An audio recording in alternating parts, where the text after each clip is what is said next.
we have any artists here tonight? Yeah? Okay. I thought so. Well, I am sure you will be hearing more from our next honoree in the coming years, so pay attention. Our next scholarship recipient is Max Kornetzke. Max resides in the small town of Kiel, Wisconsin. Do folks know where Kiel is? Yeah. Okay. I'm gonna do the Wisconsin hand thing for those folks that don't know. Here's the thumb, right? Do I have this about right, folks in Kiel? Okay. So I want to share a quote with you all from Max's scholarship application. Max wrote, "I want to look at real issues and make change. Real change happens on the local level, and for me, local translates into rural.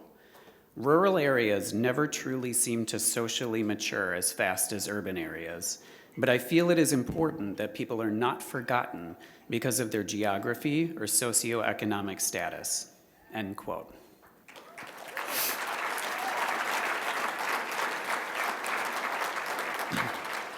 When you are trying to make change in a small rural community, you have to be thoughtful about it.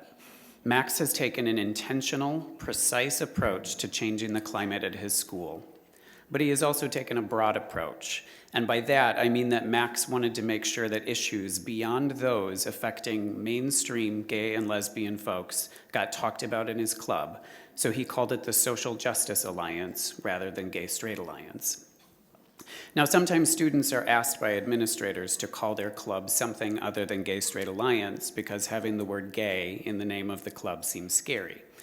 But that wasn't the case here.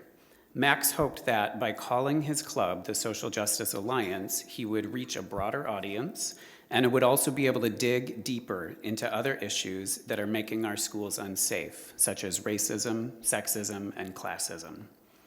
It is that kind of intersectional work that we need more of, both from students and adult activists alike. Max understands that we can't be dismantling one form of oppression if we're not also pushing back against all forms of oppression.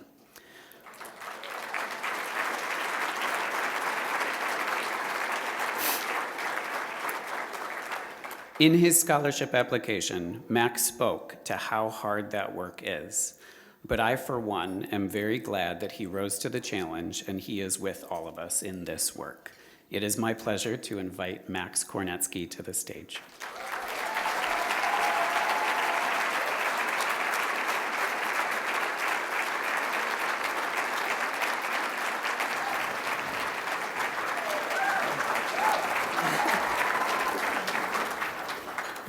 Okay, I'm a little nervous, but here we go.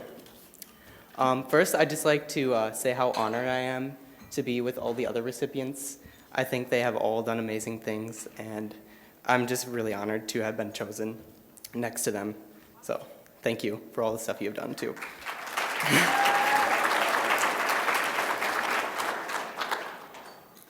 Sometimes when I look back at whom I was just a little over a year ago, I get a bit dazed. Who was that person? I don't think I could recognize him anymore. And I definitely do not think he would ever thought he would be standing on a stage giving a speech for something he accomplished in high school. He was insecure and afraid of a lot of things. He let fear take control of his life, forcing him into an isolation. He feared he would be bullied bullied by people if he came out. Though he had never been overtly bullied, he's simply hearing the words faggot and that's gay, so casually in the conversations of his peers, marred his self-esteem enough to the point where he felt completely worthless. As many people may know, coming out can be a very scary process. Not knowing how people will react and fearing that those who you care about will abandon you or treat you differently may cross the mind. Even though I know my own family are avid supporters, and I love them very much. Avid supporters of the LGBT community, coming out was nonetheless probably the scariest moment I've ever experienced in my own life. It was, however, cathartic, and I am so happy that I took that step because I have never learned more about the world and myself in the past year. Luckily for me, I have such amazing parents who, without their support, I don't know where I'd be. I'd like to thank them for being so loving, caring, and not censoring who I am. So let me be me, and I think that's one of the best gifts a child could ask for from their parents. So thank you.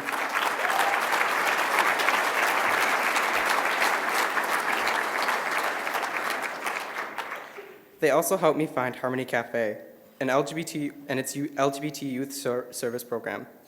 It was my first real experience with the LGBT community. Being from a small town, it often feels like the LGBT community was a distant idea and that I'd have to move to California to be myself. But this group proved me wrong. I'd like to thank Harmony Cafe and all the people working for the program because providing such a space is so very important. While attending one of the sessions, I met Tim and Brian. They came to invite people to the Leadership Training Institute. The brand new me actually wanted to do things, so I decided I'd apply, and I got a spot there. LTI actually changed my life. I could probably spend a good hour talking about how awesome LTI is, but I'll keep it short. The environment and the dialogue created with this program are just beautiful. It opened my eyes to the intersectionality of oppression and gave me the extra boost I needed to do something in my own community. I want to thank Tim and Brian, GSAFE, and everyone else who worked to create the program because it has and will continue to make a difference. LTI inspired me to create a GSA-like group at my own school. I contacted someone I knew I could trust, Mrs. Wilson, a great friend, ally, and awesome educator, and asked her if she would be willing to be an advisor. She accepted. I then had a meeting with my principal, Mr. Baumgartner, as well as Mrs. Wilson, and we discussed the premise of the group. I named it Social Justice Alliance because I wanted the group to be inclusive as possible and touch on all manifestations of oppression. I am so grateful that there weren't many hoops I had to jump through. I would like to be given extra thanks to Mrs. Wilson and Mr. Baumgartner for being excellent advocates and helping me make this a reality. Without them, I don't know if I would have ever gotten this group off.